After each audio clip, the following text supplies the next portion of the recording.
सत्य समाचार, तटस्थ समाचार, समाज बदल्ने हाम्रो अभियान। नमस्कार, म हुँ पूजा प्रकाश। यहाँहरू हेर्दै हुनुहुन्छ टाइम्स समाचार। सुरु गरौँ आज पहिलो खबर मध्य प्रदेश सभाको स्थापना दिवसबाट। मध्य प्रदेश सभाको आज विविध कार्यक्रम गरी 5औं स्थापना दिवस मनाइँदैछ। सो अवसरमा आज बिहान प्रदेश सभा सचिवालय र बाहिर सरसफाई कार्यक्रम सम्पन्न गरेको छ। यस्तै अहिले रक्तदान कार्यक्रम चलिरहेको प्रदेश सभा सचिवालयले जनाएको छ। उत्कृष्ट कर्मचारीलाई पुरस्कार वितरण केही दिन अघिदेखि हुने गरेको खेलकुदको प्रमाणपत्र वितरण सभामुख सहित विशिष्ट अतिथिबाट मन्तव्य कार्यक्रम आयोजना गरिएको छ। विक्रम सम्वत 2074 माघ 21 गते पहिलो प्रदेश सभा बैठक बसेको दिनलाई प्रत्येक वर्ष आज प्रदेश सभा सचिवालयले विभिन्न कार्यक्रम गरी वार्षिकोत्सव मनाउँदै आएको छ। मध्य प्रदेश सत्ता गठबन्धनका 3 दल जनता समाजवादी पार्टी, नेकपा नेपाल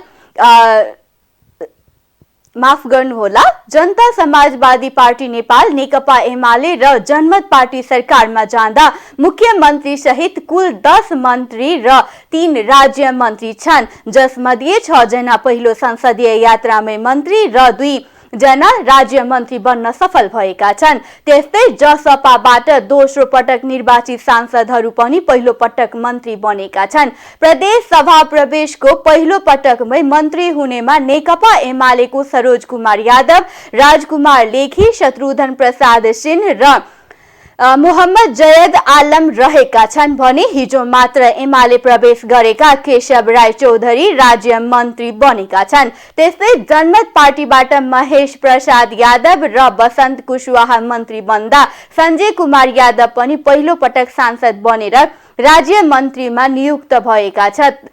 जनमत पार्टीका लागि भने मङ्सिर 4 गते सम्पन्न प्रतिनिधि तथा प्रदेश सभाको निर्वाचन संसदीय यात्राको पहिलो खुड्किलो हो। मध्य प्रदेश सरकारको सामाजिक विकास मन्त्रालयमा भएको भ्रष्टाचारको भण्डाफोड हुने डरले जसपाले आफै राखेको खुलेको छ। यसअघि पहिलो 5 वर्षे पूर्ण कार्यकालमा जसपाले नेतृत्व गरेको उक्त मन्त्रालयमा 78 करोड भन्दा बढी बेरोजी देखिएको थियो। जसपामा व्यापक अनियमितता भएको आशंका छ। छानबिन भए जसपाकै तत्कालीन मन्त्री नवल किशोर शाह र तत्कालीन मुख्यमन्त्री लाल बाबु राउत नै फस्ने सम्भावना देखिएपछि उक्त मन्त्रालय पुनः जसपाले नै राखेको छ। मध्य प्रदेश सरकार गठन अघि दलहरू बीच भएको सहमति अनुसार सामाजिक विकास मन्त्रालय जनमत पार्टीको भागमा परेको थियो। जनमत पार्टीका नेताहरूले आफ्नो भागमा परेको सामाजिक विकास मन्त्रालयमा छानबिन गर्ने र भ्रष्टाचार उजागर गर्ने बताउँदै आएका थिए। मन्त्रालयमा भएको भ्रष्टाचार छानबिन हुने डरले सहमति विपरीत जसपाले उक्त मन्त्रालय आफ्नै भागमा राखेको छ। कोरोना महामारीका क्रममा खरिद भएका स्वास्थ्य उपकरण एवं औषधिमा ठूलो भ्रष्टाचार भएको महालेखा परीक्षकको प्रतिवेदनले देखाएको छ। यसैगरी प्रदेश मताहत का अस्पतालको नाममा खरिद भएको सामग्री अस्पतालमा नरहे पनि रकम भुक्तानी गरिएको देखिएको छ। यसैगरी विद्यालयको भवन निर्माण, सामुदायिक भवन निर्माण लगायतमा 78 करोड भन्दा बढी रकम भ्रष्टाचार भएको देखिएकोले अख्तियार दुरुपयोग अनुसन्धान आयोगले पनि छानबिन गरिरहेको छ। सामाजिक विकास मन्त्रालयमा भएको 3वटा भ्रष्टाचार मुद्दामा अख्तियारमा छानबिन भइरहेको मन्त्रालय स्रोतले जनाएको छ। अझै यस्ता कयौं भ्रष्टाचारहरू सार्वजनिक हुन बाँकी रहेको छ। शुक्रबार भएको मन्त्री परिषद विस्तारमा उक्त मन्त्रालय जसपामा नवप्रवेशी सुरिता शाहलाई दिएको छ। स्रोतका अनुसार उक्त मन्त्रालयमा भने पूर्व मन्त्री नवल किशोर शाहका छोराको विशेष निगरानी हुनेछ। यता शुक्रबार भएको मन्त्री परिषद विस्तारमा जनमत पार्टीलाई सामाजिक विकास मन्त्रालय नदिई शिक्षा, विज्ञान, प्रविधि एवं वाणिज्य मन्त्रालय दिएको छ। हाल उक्त मन्त्रालयको कार्यालय समेत रहेको छैन। जनमतले पाएको उक्त मन्त्रालयलाई अन्य मन्त्रालयका सचिवले हेर्ने गरेको छ भने हाल उक्त मन्त्रालयमा जम्मा 2 लाख रकम मौजुदा रहेको जनाइएको छ। साप्ताहिक सरसफाई अभियान अन्तर्गत महिला एवं बाल बालिकाको पहलमा शनिबार पनि बृहत सरसफाई गरिएको छ। जनकपुर धामको बसिहिया रोड स्थित सोना सती मन्दिर नजिक एयरपोर्टको पछाडिमा अवस्थित शिव मन्दिर नजिक लब्की पोखरीको बृहत सरसफाई गरिएको हो। सरसफाई अभियानहरूले आफ्नो सामाजिक उत्तरदायित्व बोध गर्दै लब्की पोखरी आसपासको क्षेत्रमा बृहत सरसफाई गरेका छन्। सरसफाई अभियानहरूले आफ्नो सामाजिक उत्तरदायित्व अन्तर्गत समय समयमा बृहत सरसफाई अभियान, खानेपानी व्यवस्थापन, स्वास्थ्य शिविर सञ्चालनमा सहयोग, वातावरण व्यवस्थापन लगायत वृक्षारोपण जस्ता विभिन्न कार्यक्रमहरू गर्दै आएका छन्। सरसफाई कार्यक्रममा राष्ट्रिय सरसफाई अभियन्ता धीरेन्द्र शाह, जिल्ला अदालत जनकपुर धामकी अधिकृत विष्णु भट्टराई, पत्रकार महासंघ की प्रदेश उपाध्यक्ष ज्योति झा, सदस्य प्रतिभा झा, सरसफाई अभियानी रूबी झा, राष्ट्रीय मानव अधिकार आयोग का अधिकृत रेखा दत्त, जनकपुर धाम उप महानगरपालिका वडा नंबर 22 का वडा अध्यक्ष उपेन्द्र सहनी, ओरेक नेपाल महोत्तरीका संयोजक बीना सिंह, माइती नेपाल जनकपुर की किस्मा श्रेष्ठ, विज्ञान विषयका शिक्षक विपिन मिश्र लगायतहरूको उपस्थिति रहेको थियो। सर्लाहीमा 3 जना सवार मोटरसाइकललाई स्कुल बसले ठक्कर दिँदा 1 जनाको मृत्यु भएको छ। सोही दुर्घटनामा मोटरसाइकलमा सवार 2 युवतीको अवस्था गम्भीर रहेको जिल्ला प्रहरी कार्यालय सर्लाहीले जनाएको छ। शनिबार बिहान करिब पौने 10 बजेको समयमा मलंगबा नगरपालिका 4 स्थित नबलपुर मलंगबा सडक खण्डमा मलंगबाबाट गमहरियात तर्फ जाँदै गरेको ना 1 क 4951 नम्बरको जेसिस अंग्रेजी आवासीय माध्यमिक विद्यालयको स्कुल बसले भारतीय नम्बर प्लेटको मोटरसाइकललाई ठक्कर दिँदा कविलासी नगरपालिका 9 बस्ने 18 वर्षीय दिपेन्द्र महतोको मृत्यु भएको छ। उनलाई दुर्घटना पश्चात प्रादेशिक अस्पताल मलंगबामा ल्याएको चिकित्सकको मृत घोषणा गरेको प्रहरी प्रवक्ता प्रहरी नायब उपरीक्षक विजय यादवले जानकारी दिए। यस्तै मोटरसाइकलको पछाडि सवार कविलासी 10 की 17 वर्षीय सबनम गुप्ता र पूजा कुमारी महतोको अवस्था गम्भीर रहेको प्रहरीले जनाएका छन्। दुवै जनालाई सामान्य उपचार पश्चात थप उपचारको लागि वीरगञ्ज पठाइएको जिल्ला प्रहरी कार्यालय सर्लाहीले जनाएको छ। प्रधानमन्त्री पुष्पकमल दाहाल प्रचण्डले राष्ट्रिय एकताको आधार समतामूलक समाजको निर्माण गर्नुभएको बताउनु भएको छ।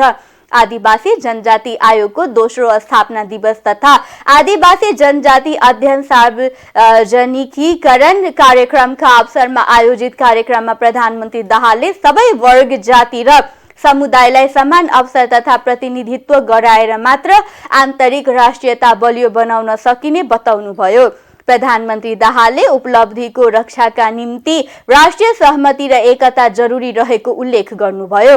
राष्ट्रिय सहमतिबाट मात्र चुनौतीपूर्ण अवस्थालाई अवसरमा बदल्न सकिने उहाँको भनाइ थियो। प्रधानमन्त्री दाहालले राज्यका सबै अङ्गमा समावेशी प्रतिनिधित्व पूर्ण नभए पनि सन्तोषजनक भएको बताउनुभयो। उहाँले आफूले जहिले पनि आदिवासी जनजाति समुदायसँग घनिष्ठ सम्बन्ध स्थापित गर्दै आएको बताउनुभयो। सभामुख, महिला उपसभामुख या आदिवासी जनजातिको तर्फबाट पनि विभिन्न समय कालखण्डमा विभिन्न महत्त्वपूर्ण कार्यकारी पदहरूमा पुग्ने जो स्थिति बनेको छ, मलाई खुसी छ र मलाई गर्व पनि छ। हामीले यो देशका हिजो एकीकृत र केन्द्रीकृत सामन्ती राज्यबाट विभेद र अपमानमा पारिएका वर्ग समुदाय अहिले चाहिँ ठाडो शिर गरेर बडो गर्वको साथ बोल्न सक्ने ठाउँमा आइपुगेको छ। मैले सधैँ भन्ने गरेको छु, कुन पार्टीबाट बोले मेरो लागि त्यति अर्थ राख्दैन। नेपाली कांग्रेसबाट, एमालेबाट, माओवादीबाट, राष्ट्रिय स्वतन्त्र पार्टीबाट, राप्रपाबाट एउटा महिलाले आफ्नो अधिकारको प्रयोग गरेर बोल्यो भने मलाई बडो खुसी र गर्वको महसुस हुन्छ। मैले गरेको आन्दोलन, मैले गरेको सङ्घर्षले एउटा प्रतिफल दिएको छ। जताबाट आए पनि उत्पीडित वर्ग समुदाय समतामूलक समाजको निम्ति र समाजको प्रगतिको निम्ति अगाडि बढेको छ। त्यसलाई मान्यता दिनुपर्ने हो। कहीँ हामी चुकेका त छैनौँ। यो प्रश्न निकै गम्भीर छ भन्ने मलाई लाग्छ। यदि हामीले अहिले प्राप्त गरेको अधिकार के कारणले, कुन विचारले, कुन प्रवृत्तिले, कुन नेतृत्वले, कुन सङ्घर्षले मुख्य रूपमा प्राप्त भयो भन्ने कुरालाई मान्यता दिन हिचकिचाउँछौँ हामी भने त्यसलाई समुचित ढङ्गले स्थापित गर्न पहल गरेनौँ भने प्राप्त अधिकार पनि खोसिने खतरा हुन्छ। र हामीले समतामूलक समाजको, जसलाई हाम्रो संविधानले समाजवादी समाजको परिकल्पना भनेको छ, त्यतातिर हामी बढ्नु नै छ र त्यसको निम्ति हाम्रो बीचको एकता भन्दा अर्को तागत अरू केही पनि छैन।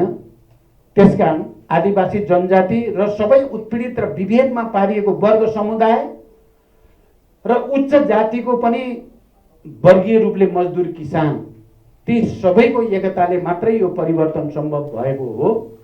आउने दिनमा पनि हामीले राष्ट्रिय एकता कायम गरेर मात्रै राष्ट्रिय सहमति बनाएर खास विषयहरूमा राष्ट्रिय सहमति बनाएर मात्रै यो देशको पनि रक्षा गर्न सकिन्छ, जनताको अधिकारको पनि रक्षा गर्न सकिन्छ। प्रतिनिधि सभाका उपसभामुख इन्दिरा राणा मगरले सीमान्तकृत तथा आदिवासी जनजातिको संरक्षण र सम्वर्धनबाट मात्र राज्यको हित हुने बताउनुभयो। कार्यक्रममा आयोगका अध्यक्ष रामबहादुर थापा मगरले हरेक क्षेत्रमा आदिवासी जनजातिको सहभागिता बढाउनका लागि प्रधानमन्त्री दाहालको ध्यान आकर्षण गराउनुभयो। नेकपा एकीकृत समाजवादी पार्टीका अध्यक्ष माधव कुमार नेपालले सत्तारूढ गठबन्धनभित्र खटपट सुरु भइसकेको दावी गर्नुभएको छ। ललितपुरको बालकुमार स्थित एक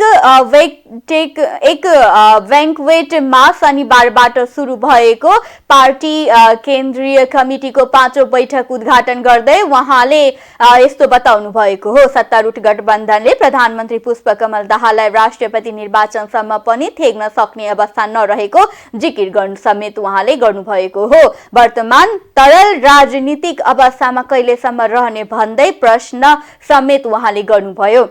संसदको राष्ट्रमा उभिएर संविधानको विरोध गर्नेहरू, राजतन्त्रको वकालत गर्नेहरू, संविधान कानून र नियमको पालना नगर्नेहरू सरकारमा रहेको उहाँले उल्लेख गर्नुभयो। अध्यक्ष नेपालले त्यसबाट नेपाली जनतामा निराशा छाएको तर्क गर्नुभयो। उहाँले रवि लामिछाने नेतृत्व राष्ट्रिय स्वतन्त्र पार्टीलाई संकेत गर्दै जनताले उनीहरूको विरोधमा बोल्न थालेको समेत बताउनुभयो। को बीचमा अहिलेको निम्ति अब प्रधानमन्त्री प्रचण्डलाई दिने कुराको सहमति भएको रहेछ। सहमति त भएछ। आज बिहान मात्रै मेरो भेट भयो कांग्रेसका नेताहरूसँग। अझै उहाँले नयाँ कुराहरू सुनाउँदै हुनुहुन्थ्यो कि कसरी शेरबहादुरले पहिले हुन्छ भनेको, त्यसपछि गएर चाहिँ एमालेका नेताहरूले गएर शेरबहादुरलाई ढुक्क हुनुहोस्, हस्ताक्षर सहितको कागज तपाईँलाई दिन्छौँ, राष्ट्रपति कहाँ पुर्याइदिन्छौँ, तपाईँ नै प्रधानमन्त्री बन्नुहुन्छ, प्रचण्डलाई कुनै हातमा दिन्नौँ भनेपछि शेरबहादुर ढुक्क भएको। अनि त्यसपछि गएर त्यो हस्ताक्षरको कागज लिएर अनि त्यसपछि प्रचण्डलाई खबर गरेको। अनि प्रचण्डले चाहिँ अब शेरबहादुरजीले धोका दिए भनेर चाहिँ यतापट्टिबाट अर्को आएपछि अनि यताबाट चाहिँ अनि प्रधानमन्त्री बनेको। अब कहिलेसम्म प्रचण्डलाई थेग्ने हो थाहा छैन। राष्ट्रपतिको चुनावसम्म थेग्ने स्थिति बन्ला। प्रति अहिलेका मन्त्रीहरूप्रति मान्छे आशावादी हिजो थिए, अब निराश हुन थालेका छन्। पार्टी भइदियो। त्यसपछि मधेसवादीहरू आए, तरङ्ग पैदा गरे, एउटा हैसियत उनीहरूले कायम गर्न पुगे। यो संसारभरि नै यो लोकप्रियतावाद, पपुलिजम, त्यसै गरी संसारभरि धर्मान्धता, धर्मको हावा, यसको प्रभाव, क्षेत्रीयतावादको हावा, त्यसको प्रभाव, जातीयतावादको हावा, त्यसको प्रभाव, यी सबै चिजहरू बनेका हाम्रा सामु चुनौतीको रूपमा रहेको छ। विदेशीहरूको खेल मैदान नेपाल नबनोस् भन्ने कुरामा होस गर्नुपर्ने आवश्यकता छ र नेपालको राजनीतिमा यो पुनरुत्थानवादी शक्तिको विरुद्धमा सजग, सतर्क र तिनीहरूको प्रवृत्तिको भण्डाफोड गर्नुपर्ने आवश्यकता छ। हामी नङ्गे झार पार्न सक्छौँ, हाम्रो आफ्नो औचित्यतालाई पुष्टि गर्न सक्छौँ। निराश नभई पार्टीलाई देशव्यापी बनाउन पनि पार्टीका नेता तथा कार्यकर्तालाई सचेत अध्यक्ष नेपालले गराउनुभयो। संघीय संसदमा रहेका प्रतिपक्षी दलहरूले राष्ट्रिय सभा उपाध्यक्षमा साझा उम्मेदवार उठाउने भएका छन्। सिंहदरबार स्थित नेपाली कांग्रेसको संसदीय दलको कार्यालयमा शनिबार बसेको प्रतिपक्षी दलहरूको बैठकमा प्रारम्भिक छलफल गरेर भोलि आइतबार बिहान उम्मेदवार टुङ्गो लगाउने कांग्रेस संसदीय दलको प्रमुख सचेतक रमेश लेखकले जानकारी दिनुभयो। संघीय संसदमा भएका विपक्षी दलका नेताको बैठक सकियो। मूलतः राष्ट्रिय सभा उपाध्यक्षका विषयमा सल्लाह भयो। भोलि बिहान निर्णयमा पुग्छौं उहाँले भन्नुभयो। नेकपा एकीकृत समाजवादीका अध्यक्ष माधव कुमार नेपालले आगामी माघ 23 गते हुने राष्ट्रिय सभा उपाध्यक्षमा आफ्नो पार्टीले दाबी नगर्ने बताउनुभयो। उहाँले सबै विपक्षीय दलसँग सल्लाह गरेर साझा उम्मेदवार उठाउने बताउनुभयो। बैठक सम्पन्न भएको हो र मूलतः अब भोलि राष्ट्रिय सभाको उपाध्यक्षका निमित्त भोलि नोमिनेसन पर्सि निर्वाचन भएको हुनाले त्यस विषयमा थोरै सरसल्लाह कुराकानी भएको छ। हजुर, जस्तो के कुराकानी भयो? अनि उम्मेदवारीका बारेमा हामी के गर्ने कसो गर्ने भन्ने कुरामा हजुर अब एक सरो छलफल आज भएको छ। हजुर, अब भोलि बिहानसम्म हामी निर्णय गर्छौँ। अनि दिनुहुन्छ त उम्मेदवारी? एक सरोमा के देखियो? एक सरोमा छलफल मात्रै भएको छ, विश्लेषण भएको छ। राजनीतिक वैचारिक विषयमा पनि व्यापक विवाद उत्पन्न भएको छ। संघीय संसदमा पनि त्यो विषय उठेको छ। गृह मन्त्रीको बारेको कुरा पनि आएको छ। यो कांग्रेस सहित एकीकृत समाजवादी, लोकतान्त्रिक समाजवादी पार्टी, राष्ट्रिय जनमोर्चाका नेताहरू सहभागी थिए। बैठक आइतबार फेरि बस्नेछ। माघ 23 गते राष्ट्रिय सभा उपाध्यक्षमा निर्वाचन हुँदैछ। सरकारको नेतृत्व गरिरहेको नेकपा माओवादी केन्द्रले राष्ट्रपति निर्वाचनमा सकेसम्म राष्ट्रिय सहमति त्यसो नहुँदा जोसँग विचार र लक्ष्य मिल्छ उसैसँग मिलेर जाने निर्णय गरेको छ। शनिबार बसेको अस्थायी कमिटी बैठकपछि पत्रकारसँग माओवादी केन्द्रका सचिव देवेन्द्र पौडेलले राष्ट्रपतिको चुनावसम्म जाँदा सकेसम्म सहमतिको पक्षमा उभिने बताउनुभयो। कांग्रेसले समेत सरकारलाई विश्वासको मत दिएको हुनाले यो वा ऊ दल नभनी माओवादीले राष्ट्रिय सहमतिको पहल गर्ने निर्णय लिएको उहाँको भनाइ छ। यदि सहमति नभए विचार र कार्यदिशा मिल्ने दलसँग मिलेर अघि बढ्ने निर्णय भएको जानकारी उहाँले दिनुभयो। अहिलेसम्म एमालेलाई बाहिर राखेर सहमतिको कुरा नगरिएको भन्दै उहाँले सरकारलाई सहयोग गर्ने दलहरू बीच पनि छलफल हुने बताउनुभयो। बैठकमा पार्टी उपाध्यक्ष कृष्ण बहादुर महराले आगामी 2 महिना सबै नेताहरू फिल्डमा नै गएर पार्टीको वस्तुस्थिति बारे अध्ययन गर्ने निर्णय भएको बताउनुभयो। उहाँले पार्टी संगठन सुदृढीकरणका लागि अभियान चलाउने जानकारी दिनुभयो। र त्यसबेलासम्म सकेसम्म चाहिँ सहमतिको प्रयत्न गर्ने यी सबै बाँकी रहेका राज्यका जिम्मेवारीहरूमा सहमति हुन सकेन भनेदेखि जोसित चाहिँ हाम्रो विचार, दृष्टिकोण, उद्देश्य, लक्ष्य मिल्छ उसैसँग चाहिँ मिलेर अगाडि बढ्ने गरी हामी बैठक समाप्त यो भन्ने भएको छैन। हामी सकेसम्म सबै पक्षसँग हामी ओपेन छौँ, हामी खुल्ला छौँ, छलफल गर्छौँ।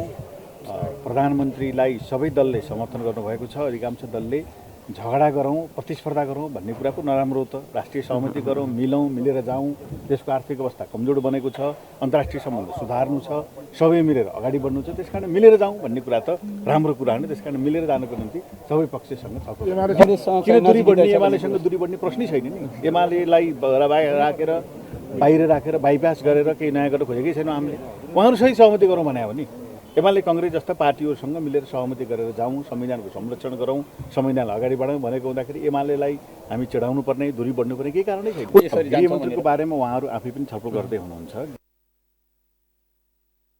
अध्यक्ष महराले पार्टी संगठन सुदृढीकरण अभियानमा सबै तहका कमिटी परिचालन गर्ने र जनस्तरबाट नै राजनीतिक सुझाव लिने जानकारी दिनुभयो। बलात्कारको अभियोग लागेका क्रिकेटर सन्दीप लामिछानेलाई राष्ट्रिय टोलीमा फर्काइएको भन्दै विरोध प्रदर्शन भएको छ। शनिबार दिउँसो माइतीघर मण्डलामा नेपाल क्रिकेट संघ क्यान विरुद्ध प्रदर्शन भएको हो। क्यानले बलात्कारको आरोप लागेका क्रिकेटर लामिछानेलाई समेट्दै लीग डिभिजन 2 अन्तर्गत नेपालमा हुने नामिबिया र स्कटल्यान्डसँगको खेलका लागि 22 जनालाई क्याम्पमा बोलाएको थियो। क्रिकेटर लामिछाने शुक्रबारबाट नियमित अभ्यासमा छन्। बलात्कारको आरोप लागेपछि सन्दीपलाई क्यानले निलम्बन गरेको थियो। गत मंगलबार पोखरामा बसेको क्यानको बोर्ड बैठकले नेपालको क्रिकेटलाई उकास्नका लागि सन्दीपलाई खेलाउनै पर्ने बाध्यता रहेको क्यानले जनाएको थियो। बैठकले सन्दीप माथिको निलम्बन फुकुवा गर्दै उनलाई प्रशिक्षणमा बोलाएको थियो। अदालतले सन्दीपलाई 20 लाख धरौटीमा रिहा गरेको थियो भने उनलाई क्रिकेट खेल्न रोक लगाइएको छैन। प्रदर्शनमा अभियुक्त रमाउँदै पीडित डराउँदै मेरो राष्ट्रिय टिममा बलात्कारको अभियुक्त हुन सक्दैन, उता फिक्सिङ गराउने, यता अभियुक्तलाई क्याम्पमा राख्ने। क्यान मुर्दाबाद, खेलको नियम पालना गर्ने संस्थाले न्यायको नियम पालना गर्नु पर्दैन, क्यानका लठुवाहरूका बेइमानी, अभियुक्तहरूको जमानी लगायतका प्लेकार्ड बोकेर विरोध जनाएका थिए। अब आर्थिक समाचार।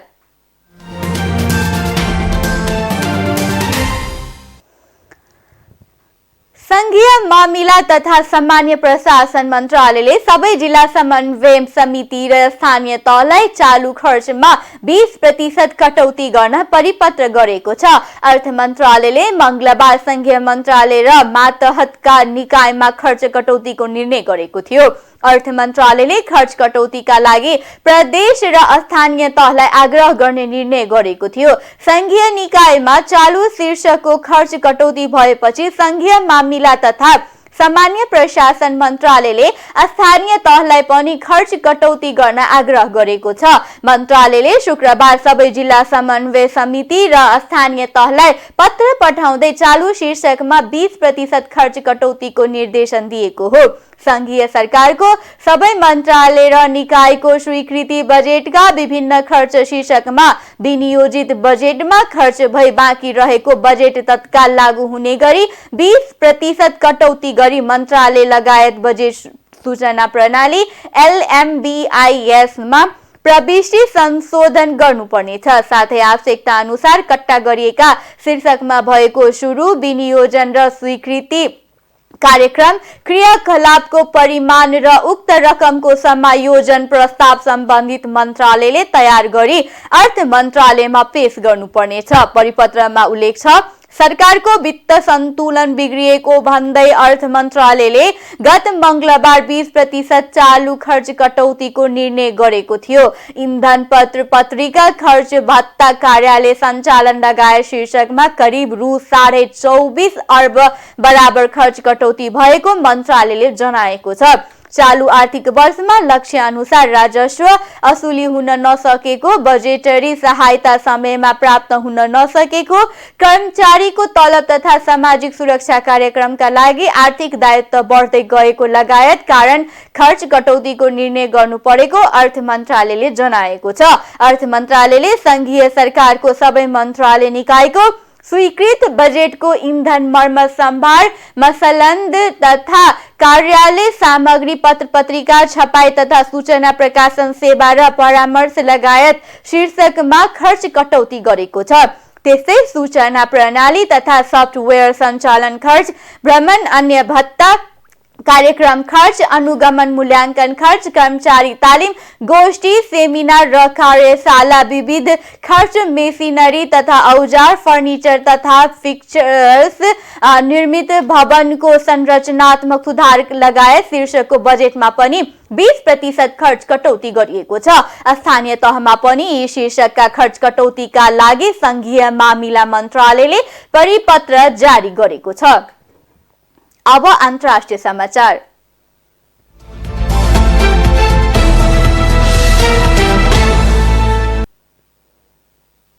अमेरिका आकाशमा आफ्नो बेलुन पुगेको घटनाप्रति चीनले माफी मागेको छ। चीनिया विदेश मन्त्रालयले अमेरिकाको आकाशमा बेलुन पुगेको प्रति माफी माग्दै त्यो मानव रहित बेलुन मौसमको अनुसन्धानका लागि प्रयोग गरिने गरेको र निर्धारित बाटो बिराएर त्यहाँ पुगेको बताएको बीबीसीले जनाएको छ।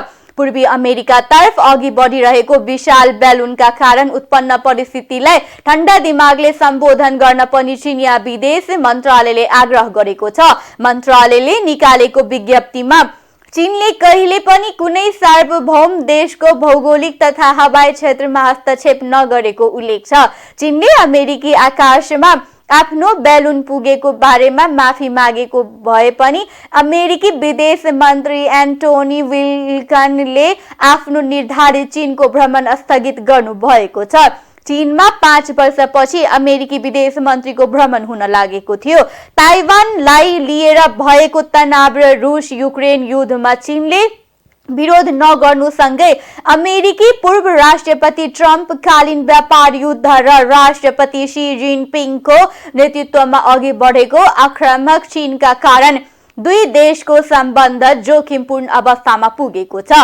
तनावका बीच हुन लागेको अमेरिकी विदेश मन्त्रीको चीन भ्रमणलाई महत्त्वका साथ हेरिएकोमा त्यही बेला अमेरिकी आकाशमा पुगेको चीनिया बेलुनका कारण भ्रमण नै रोकिएको छ। अत्यधिक गर्मीका कारण चिलीको जंगलमा डढेलो लागेको छ। आगलागीमा परि हालसम्म 13 जनाको मृत्यु भइसकेको छ। अधिकारीहरूका अनुसार आगो 14,000 हेक्टर क्षेत्रफलसम्म फैलिएको छ।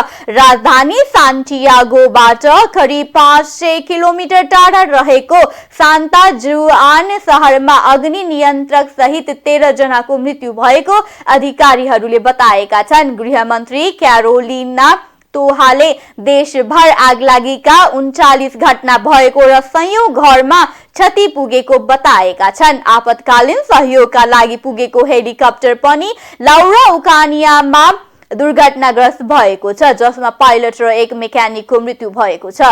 बायो र न्युवल क्षेत्रमा आगामी दिनमा स्थिति थप बिग्रिने चेतावनी दिएको छ। आगो निभाउनका लागि अर्जेन्टिना र ब्राजिलका 63 विमान परिचालन गरिएको अधिकारीहरूले बताएका छन्। यी दुई क्षेत्रको कुल जनसङ्ख्या करिब 20 लाख रहेको छ। न्युवलको अधिकतम तापक्रम 38 डिग्री सेल्सियससम्म पुग्ने प्रक्षेपण गरिएको छ। अब खेल समाचार।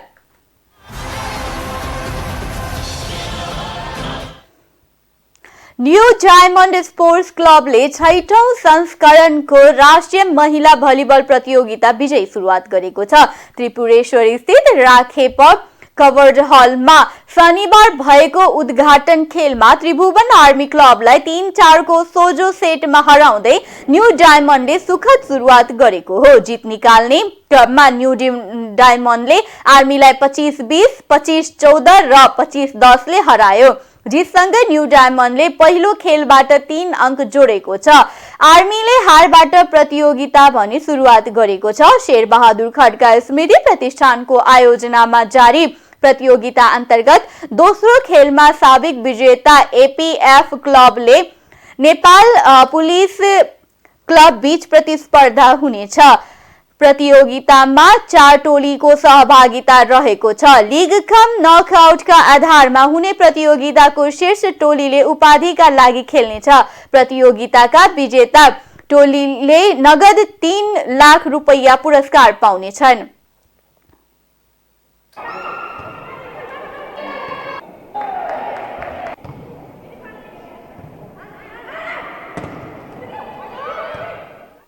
हस्त टाइम समाचार अहिलेलाई यति नै। हेर्दै रहनुहोला टाइम्स टेलिभिजन। आज्ञा दिनुहोस्। नमस्कार।